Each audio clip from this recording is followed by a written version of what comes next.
Hello, my dear friends. How are you? I hope you are fine. Welcome to my channel Law Scholars and Legal Issues. I am Advocate Vanita. I am presenting here again with another important topic that is related to Muslim law. In the last previous class of Muslim law, we have discussed law of inheritance in Muslim law. कल के lecture में यहाँ मुस्लिम law लिखा हुआ था, लेकिन आज मैंने कुछ चेंजेस कर दिया, इसे मैंने सुन्नी लॉ कर दिया, क्योंकि जो हम कंसेप्ट कर रहे हैं वो सुन्नी लॉ का ही हम कंसेप्ट डिस्कस कर रहे हैं. In India most of the Muslim relating to Sunni law follow the Sunni law. Sunni school of law से रिलेटेड है, तो इसलिए सुन्नी लॉ जो है नॉर्मली प्रिवेल करता है. तो पहले हम थोड़ा सा लेक्चर कल का रिवाइज करेंगे, उसके बाद जो है हम आगे फर्दर हमने जो है शेयर तक डिस्कस कर लिया था. आज हम रेजिड्यूरी और डिस्टेंस किंडर का करेंगे और साथ साथ थोड़ा सा रिवीजन भी करेंगे. सबसे पहला वर्ड मैंने कल करवाया था प्रोपोसिटस, जो डिसीज होता है जिसके नाम प्रॉपर्टी है वो होगा. स्पेक्ट सक्सेशन, चांस ऑफ सक्सेशन बोला है. चाइल्ड इन वॉर्म का मतलब है कि कोई बच्चा जो अभी उसका डिलीवरी नहीं हुआ है, तो अगर वो जिंदा है चाहे एक पल के लिए जीवित क्यों ना हो, ये माना जाएगा कि उसका राइट है. इल एस्टिमेट चाइल्ड जो अपनी मदर के प्रॉपर्टी से राइट लेंगे सिर्फ, और फादर की प्रॉपर्टी से कोई शेयर नहीं मिलेगा. स्टेप चिल्ड्रन को किसी प्रकार का राइट नहीं मिलता. होमिसाइड, सुन्नी लोग कहता है कि अगर मर्डर है, जिसने मर्डर कर दिया, चाहे वो इंटेंशनल था या नहीं इंटेंशनल, इससे कोई फर्क नहीं पड़ता, डिस्क्वालिफाइड हो जाएगा. बट शिया लोग कहता है कि इंटेंशनली मर्डर डिस्क्वालिफाइड है. रिलीजन की बात करें तो नॉन मुस्लिम पर्सन जो है वो इनहेरिट नहीं कर सकता मुस्लिम व्यक्ति की प्रॉपर्टी. अगर मान लो कोई मुस्लिम था, उसने अपना धर्म परिवर्तन कर लिया और अब वो उसके बाद हिंदू बन गया है या कोई अदर रिलीजन में चला गया और वो चाहता है कि अपने फादर की प्रॉपर्टी को वो इनहेरिट करे, तो वो नहीं कर सकता. मुस्लिम जो है वो 1/3 शेयर का ही विल बना सकता है. हेरिटेबल प्रॉपर्टी वो होती है जिसमें इन सारे खर्चों को निकालने के बाद फ्यूनरल एक्सपेंसेस है, प्रोबेट है, वेजेस है, डेट है, लेगेसी है, इन सभी के निकालने के बाद जो हिस्सा बचता है, जो प्रॉपर्टी बचती है, उसे हेरिटेबल प्रॉपर्टी बोला जाता है. हेरिटेबल प्रॉपर्टी में मूवेबल और इमूवेबल दोनों प्रकार की प्रॉपर्टी हो सकती है. अनसेस्टर और सेल्फ एक्वायर्ड प्रॉपर्टी में किसी प्रकार का डिफरेंस नहीं है. ज्वाइंट फैमिली का किसी प्रकार का प्रोजम्पशन इसमें नहीं है. ऑब्जेक्ट ऑफ मुस्लिम लॉ का क्या है? सबसे पहले जो नियर और डियर उनको प्रॉपर्टी का राइट है. सेकंड 1/3 पार्ट की जो है सिर्फ प्रॉपर्टी को विल कर सकते हैं, और 3 पार्ट्स में 3 लीगल हेयर डिवाइड किए गए हैं. शेयरर है, रेजिड्यूरी है और डिस्टेंट किंडर है. सबसे पहले शेयरर को हिस्सा मिलेगा. अगर कोई शेयरर नहीं है, शेयरर को हिस्सा मिलने के बाद कुछ हिस्सा बच जाएगा तो रेजिड्यूरी में आ जाएगा, और रेजिड्यूरी के बाद जो है डिस्टेंट किंडर का इसमें नाम आता है. मेल शेयरर में बात करें, हस्बैंड को 1/4 मिलता है, वाइफ को उससे हाफ मिलेगा 1/8. फादर को 1/6, मदर को 1/6 मिलता है. ट्रू ग्रैंड फादर को भी 1/6 मिलता है. ट्रू ग्रैंड मदर को भी 1/6 मिलता है. यूटेराइन ब्रदर को 1/6, एक अगर भाई है तो अगर एक से ज्यादा है तो 1/3 हो जाएगा, उसका हाफ हो जाएगा. और डॉटर का 1/2 होता है, लेकिन अगर ज्यादा डॉटर्स हैं तो 2/3 हो जाएगा. सन्स डॉटर का भी इसी प्रकार से शेयर. यूटेराइन सिस्टर का 1/6 है, फुल सिस्टर का 1/2 है, कंसाइन का 1/2 है, और सन का इसमें किसी प्रकार का कोई रोल नहीं है, क्योंकि सन जो है वो शेयरर की कैटेगरी में नहीं आता, बल्कि जो बच जाता है वो सारा हिस्सा सन के पास जाता है, वो रेजिड्यूरी में आएगा. जनरल रूल तो यही कहता है कि जब तक कोई व्यक्ति जीवित है तो किसी प्रकार का इनहेरिटेंस नहीं होता. मदर जो है वो यूटेराइन ब्रदर और सिस्टर को एक्सक्लूड नहीं कर सकती, कि जैसे मान लो कोई प्रॉपर्टी है, उसमें एक हेयर में फादर है और एक ब्रदर सिस्टर है, तो फादर को ही उसका शेयर मिलता है, ब्रदर सिस्टर को नहीं मिलेगा. फिर जो नियरर है उसने रिमोटर को एक्सक्लूड करेगा. मान लीजिए फादर और ग्रैंडफादर दोनों है, तो पहले ग्रैंडफादर को उसमें प्रॉपर्टी का शेयर नहीं मिलेगा, बल्कि फादर का मिलेगा. और सन है वो सन को एक्सक्लूड कर देता है. तो एक्सक्लूजन है, रूल ऑफ एक्सक्लूजन की बात कर रहा है, डॉक्ट्रिन ऑफ एक्सक्लूजन की बात कर रहा है. अगर मान लीजिए कोई व्यक्ति की डेथ हो जाती है, उसमें ब्रदर और सन और डॉटर दोनों बच गए हैं, तो सन और डॉटर जो है दोनों रेजिड्यूरी की कैटेगरी में आ जाएंगे. डॉटर जो है वो रेजिड्यूरी की हिसाब से जो शेयर लेगी सन के बराबर का, और डबल पोर्शन उसे मिलता है. शेयरर में हमने बात की प्राइमरी हेयर्स कौन कौन से होते हैं. उससे पहले हम फादर जो है फादर को एक्सक्लूड कर देगा. सन जो है डॉटर दोनों जो है रेजिड्यूरी में आ जाएंगे, और इनका शेयर 2 और 1 का रहेगा. प्राइमरी हेयर्स कौन कौन से? मदर है वो कभी भी रेजिड्यूरी में नहीं आती, उसको हमेशा 1/6 ही मिलेगा. फादर जो है व्हेन डेथ डिसीज, जब फादर की बात आती है, जो व्यक्ति जिसकी डेथ हुई है उसका कोई बच्चा नहीं है, तो सारा का सारा जो प्रॉपर्टी का जो शेयर है वो शेयरर में भी फादर रह जाएगा और रेजिड्यूरी में भी उसको काउंट किया जाएगा. अगर मान लो डिजीज है, जिसकी डेथ हुई है, उसकी एक बेटी है लेकिन सन नहीं है, तो फिर फादर जो है उसमें शेयर और रेजिड्यूरी दोनों माने जाएंगे. डॉटर जो है विद सन के डॉटर दोनों है, तो उसमें वो रेजिड्यूरी बन जाएगी, पर वो शेयरर नहीं रहेगी. शेयरर का जो उसका हिस्सा है वो खत्म हो जाएगा, अब रेजिड्यूरी के हिसाब से उसको मिलेगा. हस्बैंड की बात करें तो हमेशा शेयरर ही होता है, वो कभी भी रेजिड्यूरी नहीं होगा. अगर किसी की वाइफ की डेथ हुई है और उसके बच्चा था तो 1/4 मिलेगा, बच्चा नहीं था तो 1/2 मिलेगा। इसी तरीके से वाइफ के मामले में हस्बैंड की डेथ हो गई है तो चाइल्ड है या सन्स चाइल्ड है तो 1/8 मिलेगा, अदरवाइज 1/4 मिलेगा। और हमेशा ये शेयर ही रहती है कि एक से ज्यादा वाइफ है तो उनका आगे शेयर उसमें कोरस्पॉन्डिंग कलेक्टिव जो शेयर होता है। सब्सटीट्यूट्स फॉर प्राइमरी हेयर्स, अब मान लो प्राइमरी हेयर्स इन 5 में से कोई नहीं है तो फिर कौन आगे लेगा? फिर इनको दिया जाएगा, सन्स डॉटर है, ट्रू ग्रैंडफादर है, ट्रू ग्रैंडमदर है। ब्रदर और सिस्टर में uterine brother, uterine sister, full sister, consequence sister, ये चारों के चारों कैटेगरी है। पर एक बात हमेशा माइंड में रखना, अगर प्राइमरी हेयर्स हैं तो सेकेंडरी हेयर का चांस नहीं आएगा। जब सेकेंडरी प्राइमरी नहीं है और सेकेंडरी भी नहीं है फिर थर्ड का कैटेगरी का चांस आएगा, इसके अलावा इनका कोई चांस नहीं आएगा। प्रिंसिपल ऑफ इनहेरिटेंस मैंने समझाया था, एक्सक्लूजन में आपको समझा चुकी हूँ कि ग्रैंड मदर की जगह मदर को शेयर मिलेगा, ग्रैंडफादर की जगह ब्रदर सिस्टर की जगह फादर को शेयर मिलेगा, सन्स की डॉटर की जगह सन को शेयर मिलेगा। डॉक्ट्रिन ऑफ ऑल में इंक्रीजिंग के रिगार्डिंग में एग्जांपल करवा चुके, आप देख लेना। डॉक्ट्रिन ऑफ रेड का मतलब है कि जो शेयर बंट गया है, कोई अब शेयर नहीं है, या मान लो रेजिड्यूरी नहीं है, अब कोई और रेजिड्यूरी नहीं होगा तो उसमें जो कुछ हिस्सा बच जाएगा वो वापस जो है शेयर में बंट जाएगा। बट जो है हस्बैंड जो है इसके अंदर शामिल नहीं है, हस्बैंड और वाइफ को कोई शेयर नहीं मिलेगा। आज हम स्टार्ट करें रेजिड्यूरी। रेजिड्यूरी का मतलब क्या होता है कि जो शेयरर में कुछ बट गया है उसके बाद अगर कुछ वापस बच जाता है, कुछ बच जाता है तो वो जो हिस्सा है वो जो है रेजिड्यूरी की कैटेगरी में आएगा। रेजिड्यूरी में भी आगे 4 प्रकार की categories. First one is descendant. Descendant का मतलब जो सन है या सन का सन है या सन का सन का सन, जैसे कि बेटा, पोता, पड़पोता, उसके आगे नेक्स्ट जनरेशन है। इसी तरीके से असेंडेंट में फादर है, ट्रू ग्रैंडफादर, उस फादर का फादर है, उसके फादर का फादर है, उसके फादर का फादर है, ट्रू ग्रैंडफादर। फॉल्स ग्रैंडफादर कौन होता है? जैसे फादर के फादर का भाई है वो फॉल्स ग्रैंडफादर की कैटेगरी में आ जाता है। थर्ड कैटेगरी इसमें है डिसेंडेंट ऑफ फादर, फादर के जो डिसेंडेंट है जैसे ब्रदर सिस्टर वगैरह हो गई। फोर्थ कैटेगरी डिसेंडेंट है ट्रू ग्रैंडफादर के जो नेक्स्ट जनरेशन हो गई। तो कैटेगरी किस प्रकार से डिवाइड होगी? मान लीजिए मैं एक एग्जांपल के थ्रू समझाती हूँ, हालांकि ऐसा ही कुछ लिखा जाएगा। जैसे ये कोई व्यक्ति है ए, ठीक है, अगर इसकी डेथ हो जाती है तो सबसे पहला रेजिड्यूरी में जाएगा डिसेंडेंट के पास, डिसेंडेंट। अगर डिसेंडेंट नहीं है तो नेक्स्ट कैटेगरी हो जाएगी उसके असेंडेंट की। असेंडेंट का मतलब हो गया उसका फादर, और यहां डिसेंडेंट का मतलब आप ले सकते हो सन। सन भी नहीं है, डिसेंडेंट की कैटेगरी भी नहीं है, असेंडेंट की कैटेगरी भी नहीं है, तो फिर हम थर्ड कैटेगरी देखेंगे डिसेंडेंट ऑफ फादर। फादर के डिसेंडेंट कौन होंगे?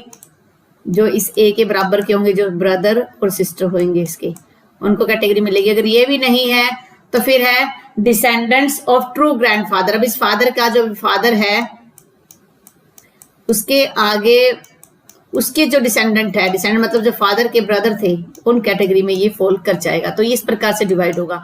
अब समझ लेते हैं क्या ये फैक्चुअली हमें समझना पड़ेगा, इतना कुछ डिटेल में जाने की रिक्वायरमेंट नहीं है, कोई एग्जाम में इतना डिटेल में नहीं पूछा जाता।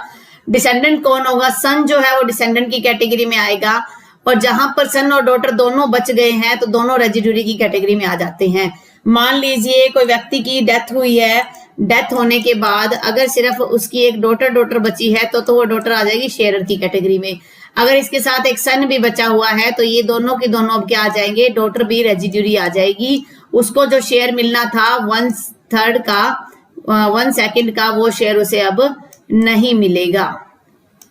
तो ये है ये सारा का सारा फंडा। When there is son है, डॉटर है, तो रेजिड्यूरी बन जाएगा। सन को जो है हमेशा ही, जैसे मान लो डॉटर्स को जो है, अब आप एग्जांपल ले लीजिए कि एक कोई आदमी है, एम है, उसकी डेथ हो गई है, उसकी क्या है, एक डॉटर इधर बची हुई है, एक इधर बची हुई, 2 डॉटर हो गई, तीसरी उसकी, तीसरा सन है, चौथा उसका सन है।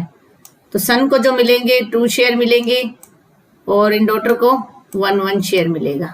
इस प्रकार से इनका डिवीजन होता है। फिर नेक्स्ट कैटेगरी है सन्स हाउ एवर।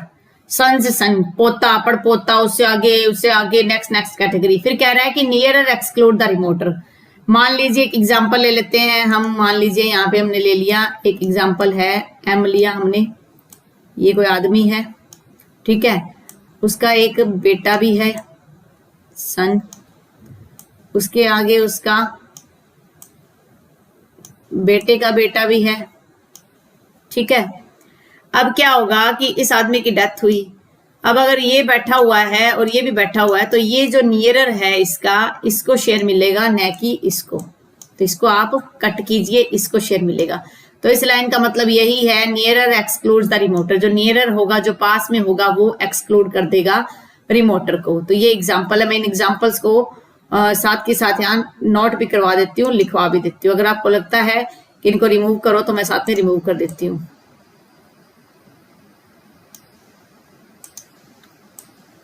देखिए एग्जाम्पल साथ साथ नोट कर लीजिए, आपको फिर इजी रहेगा करने के लिए। नेक्स्ट है असेंडेंट। असेंडेंट, इसके अंदर मैं आपको एग्जाम्पल साथ साथ लिखवा देती हूँ, जो आपको थोड़ा माइंड में रहेगा और आपको करना भी इजी हो जाएगा। जैसे फादर, सबसे पहले जो असेंडेंट की कैटेगरी में फादर को राइट मिलेगा। हालांकि फादर रेजिड्यूरी में कब आएगा? फादर रेजिड्यूरी में जब आएगा, मान लीजिए कोई व्यक्ति है, एम है, उसकी डेथ हुई, इसके आगे कोई भी चाइल्ड नहीं है, कोई भी चाइल्ड नहीं है, इसका क्या है, इसका जो है फादर है एक। अगर फादर है, वैसे तो फादर को शेयर मिलता है, कितना शेयर मिलता है फादर को? अगर शेयरर की बात करें तो 1/6 का शेयर मिलता है, लेकिन अब उसके कोई चाइल्ड ही नहीं है, तो यहाँ फादर क्या आ जाएगा? फादर फॉल कर जाएगा रेजिड्यूरी में। तो फादर क्या है? रेजिड्यूरी में फॉल कर जाएगा। तो ये इस तरीके से इसको आप समझ के चलिए। तो इस तरीके से आपको ये समझना पड़ेगा, क्योंकि बिना समझे तो आप एग्जाम्पल के बिना तो काम कर ही नहीं सकते। आप ये मान के चलिए कि एग्जाम्पल के बिना आपसे कोई काम नहीं होने वाला। नेक्स्ट है हमारा ट्रू ग्रैंडफादर। ट्रू ग्रैंडफादर का मतलब क्या है, मैं आपको पेंसिल से समझाती हूँ, उससे थोड़ा डिफिकल्ट हो जाता है रब करना। जैसे ये कोई व्यक्ति है, एम व्यक्ति है, इसका क्या है? फादर है और इसका एक ग्रैंडफादर है। अब इस फादर का एक अंकल भी है, तो ये अंकल जो होगा ये आएगा फॉल्स ग्रैंडफादर में, इसके एम के, और ये आएगा ट्रू ग्रैंडफादर। अब फादर भी नहीं है इसका, एम की भी डेथ हो चुकी है, तो सारा का सारा शेयर इसको मिलेगा। लेकिन अगर ये फादर भी जीवित बैठा होता और ये ग्रैंडफादर भी जीवित बैठा हुआ, तो नियरर एक्सक्लूड्स द रिमोटर। जो नियरर है वो रिमोटर को एक्सक्लूड कर देता। तो ये है इसका सारा फंडा, जिसको हमें समझना। अगर हम नेक्स्ट की बात करें, full brother, descendant of father. मान लीजिए ये कैटेगरी नहीं है, अगर ये कैटेगरी नहीं होगी तभी हम इस कैटेगरी पे, अगली कैटेगरी पे जाएंगे। ये नहीं है, फिर हम इस पे आए, ये भी नहीं है, तो हमें इस पर आना पड़ेगा। अब मान लीजिए डिसेंडेंट भी नहीं है, असेंडेंट भी नहीं है, अब डिसेंडेंट देखने पड़ेंगे जो फादर के कोलैटरल, फादर के जो डिसेंडेंट्स है, जो कोलैटरल थे, जिस व्यक्ति की डेथ हुई थी। मान लीजिए एक व्यक्ति की डेथ हुई, उस व्यक्ति का नाम एफ था, ठीक है। अब उसकी सॉरी, ये मान के चलते हैं कि व्यक्ति का नाम जो है आर है, आर व्यक्ति है, इसकी डेथ हुई। अब इसके फादर था नहीं, फादर की भी डेथ हो गई है, इसकी भी डेथ हो गई है। अब इस फादर के आगे जो डिसेंडेंट होंगे, जो इसके क्या होंगे, ब्रदर सिस्टर होंगे, उनको अब शेयर मिल जाएगा, उनको आगे जो है इसका हिस्सा मिल जाएगा। तो उसको हमें समझना पड़ेगा कि इसको याद करने का सिंपल सा फंडा है। पहले आप डिसेंडेंट लीजिए, डिसेंडेंट का मतलब सन, और सन के आगे की जो पीढ़ियां हैं। फिर आप असेंडेंट को लीजिए, इसका मतलब है फादर है, और फादर के हाई सो एवर, जितना ऊपर जाए वो कैटेगरी। फिर अगर मान लो वो भी नहीं है तो फिर डिसेंडेंट ऑफ फादर के डिसेंडेंट ले लीजिए, जो खुद के कोलैटरल होंगे। सबसे पहला होगा फुल ब्रदर। फुल ब्रदर का मतलब जो एक ही मदर और फादर के जो बच्चे होते हैं उन्हें फुल ब्रदर बोला जाएगा। Full sister take as residuary. अगर फुल ब्रदर बैठा है और फुल सिस्टर भी बैठी है तो दोनों रेजिड्यूरी हो जाएगी, जैसे ब्रदर सिस्टर और सन डॉटर का हमने पढ़ा था। फिर फुल सिस्टर को कब शेयर मिलेगा? अगर रेजिड्यूरी 1 to 5 नहीं है। ये जो रेजिड्यूरी 1 to 5 थे, 1 2 3 4 5, इन पांचों में से कोई नहीं है, तब जाके सिस्टर को रेजिड्यूरी माना जाएगा। फिर कॉन्सेक्वेंट ब्रदर क्या होते हैं? कॉन्सेक्वेंट ब्रदर का मतलब होता है कि एक आदमी है, उसके 2 वाइफ है, दोनों वाइफ से अलग अलग जो बच्चे हैं, वो बच्चे कॉन्सेक्वेंट ब्रदर सिस्टर हो जाएंगे। तो कॉन्सेक्वेंट सिस्टर जो है रेजिड्यूरी की कैटेगरी में आएगी, और रेजिड्यूरी अगर 1 से 7 नहीं है तो कॉन्सेक्वेंट सिस्टर को शेयर मिलेगा। फिर फुल ब्रदर के सन, जब ये कैटेगरी खत्म होगी तो जो फुल ब्रदर है उसका सन, फिर कॉन्सेक्वेंट ब्रदर का सन, फिर कॉन्सेक्वेंट सिस्टर को कोई रोल नहीं है अगली पीढ़ी में, क्योंकि पैसा जो आएगा, प्रॉपर्टी आएगी, वो उन्हीं के खानदान में आनी चाहिए। अगर सिस्टर के आगे हम सन की बात करें तो वो नेक्स्ट कैटेगरी में, नेक्स्ट फैमिली में चली गई है, तो उसको शेयर का कोई राइट बनता ही नहीं है। अब अगर हम बात करें फुल ब्रदर सन, पहले फुल ब्रदर का बेटा देखा जाएगा, अगर फुल ब्रदर नहीं है तो फुल ब्रदर का बेटा देखा जाएगा, फुल ब्रदर का बेटा नहीं है तो फुल ब्रदर का बेटे का बेटा देखा जाएगा, इसका आगे पीढ़ी में देखा जाएगा। इसी तरीके से ये सारा का सारा सिस्टम है। अब बात आ रही है डिसेंडेंट्स ऑफ ट्रू ग्रैंडफादर। अब मान लो खुद के ब्रदर सिस्टर नहीं है तो फादर की ब्रदर सिस्टर को देखना पड़ेगा, वो भी पैटर्नल अंकल की बात कर रहे हैं। Paternal uncle full consequent full paternal uncle son, फिर कॉन्सेक्वेंट पैटर्नल अंकल सन, फिर फुल पैटर्नल अंकल सन, यानी कि आगे अगली पीढ़ी चली जाएगी 18 तक तो यही होगा। फिर है जब इनमें से भी कोई नहीं है तो फिर देखा जाएगा कि ट्रू ग्रैंडफादर जो है, जो दादाजी है, उनके रिमोट, उनके कोई दूर के डिसेंडेंट है, दूर के मेल डिसेंडेंट है, उनको इस कैटेगरी में लाया जाएगा। तो जो दूर के मेल डिसेंडेंट है उसको इस कैटेगरी में लेके आया जाएगा।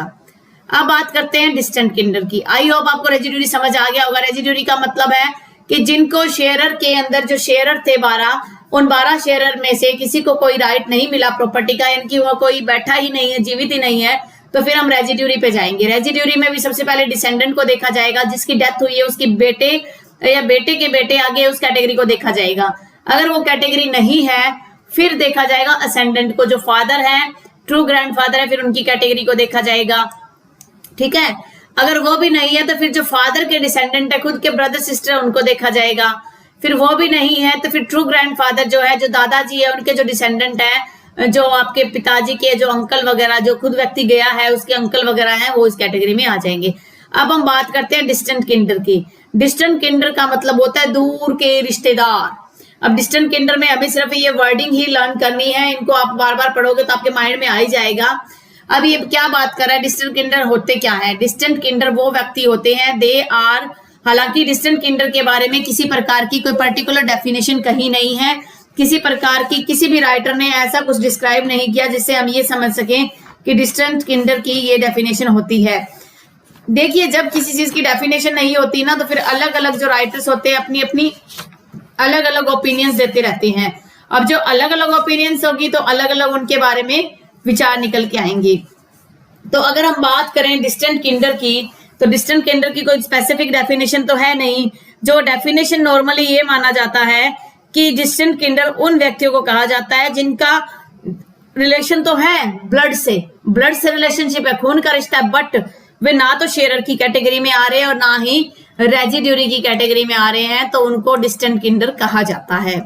अब ये भी आगे देखा जाए तो कई भागों में बंटे हुए हैं, जैसे डिसेंडेंट। सबसे पहले इनमें आएगा डिसेंडेंट, जिस व्यक्ति की डेथ हुई है उसके डिसेंडेंट कौन है।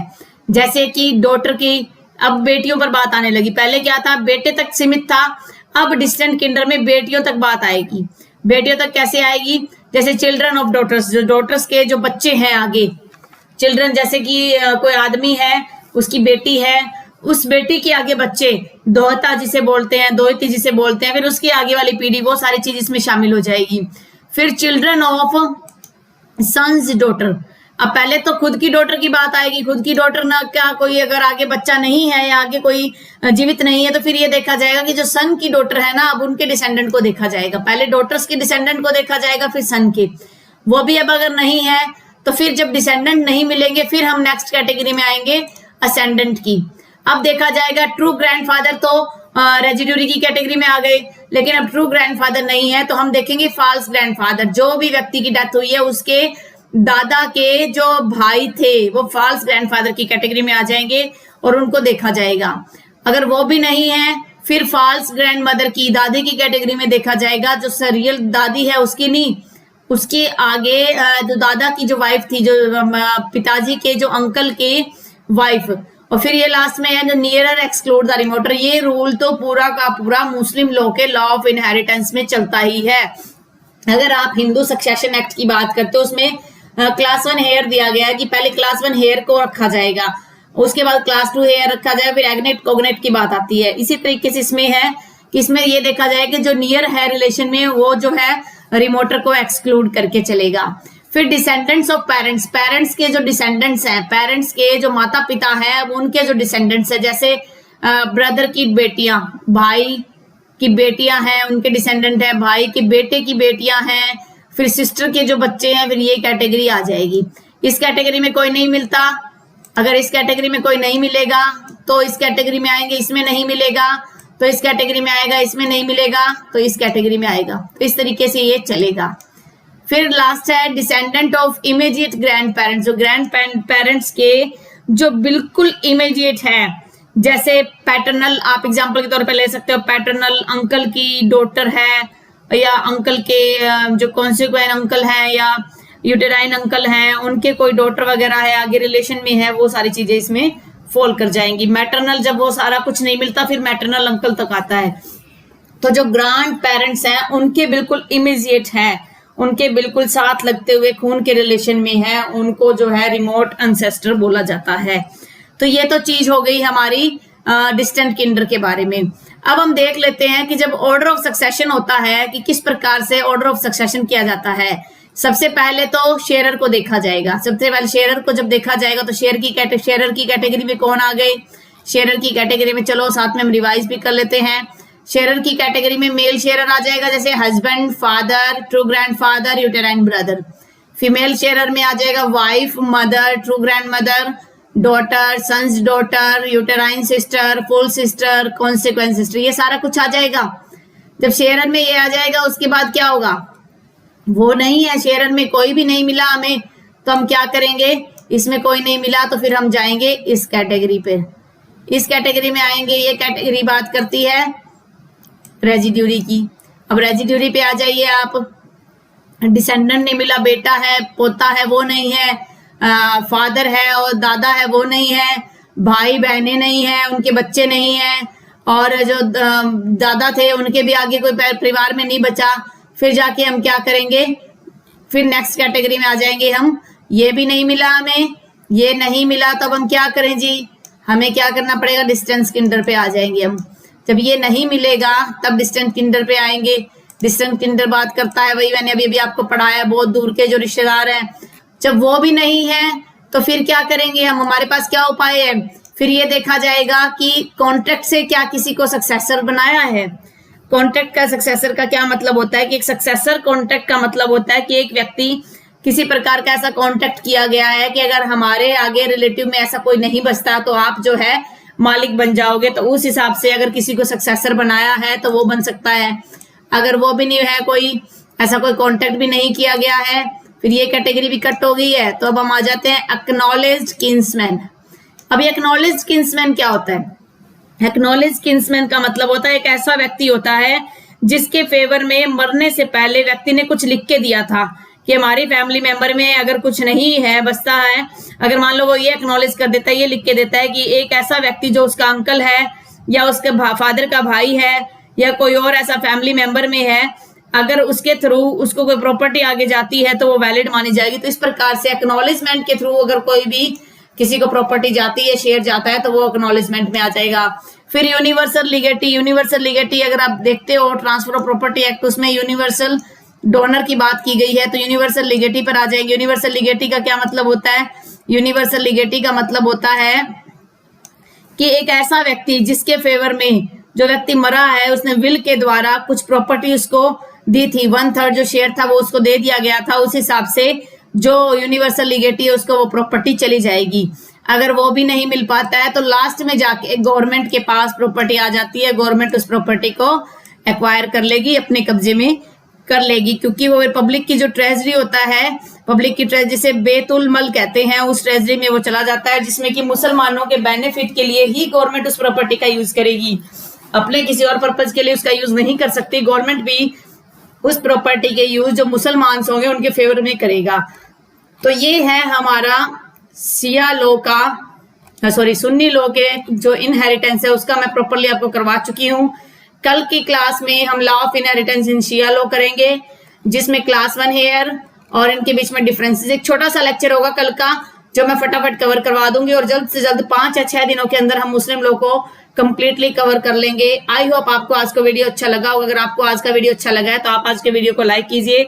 अगर आप मेरे चैनल पे न्यू हो और फर्स्ट टाइम इस वीडियो को देख रहे हो, I humbly request you to subscribe my channel and share to your friends so that they can get also benefit from such type of videos and they can help them in their future exam, any type of competitive exam or in general awareness if they are practicing lawyer।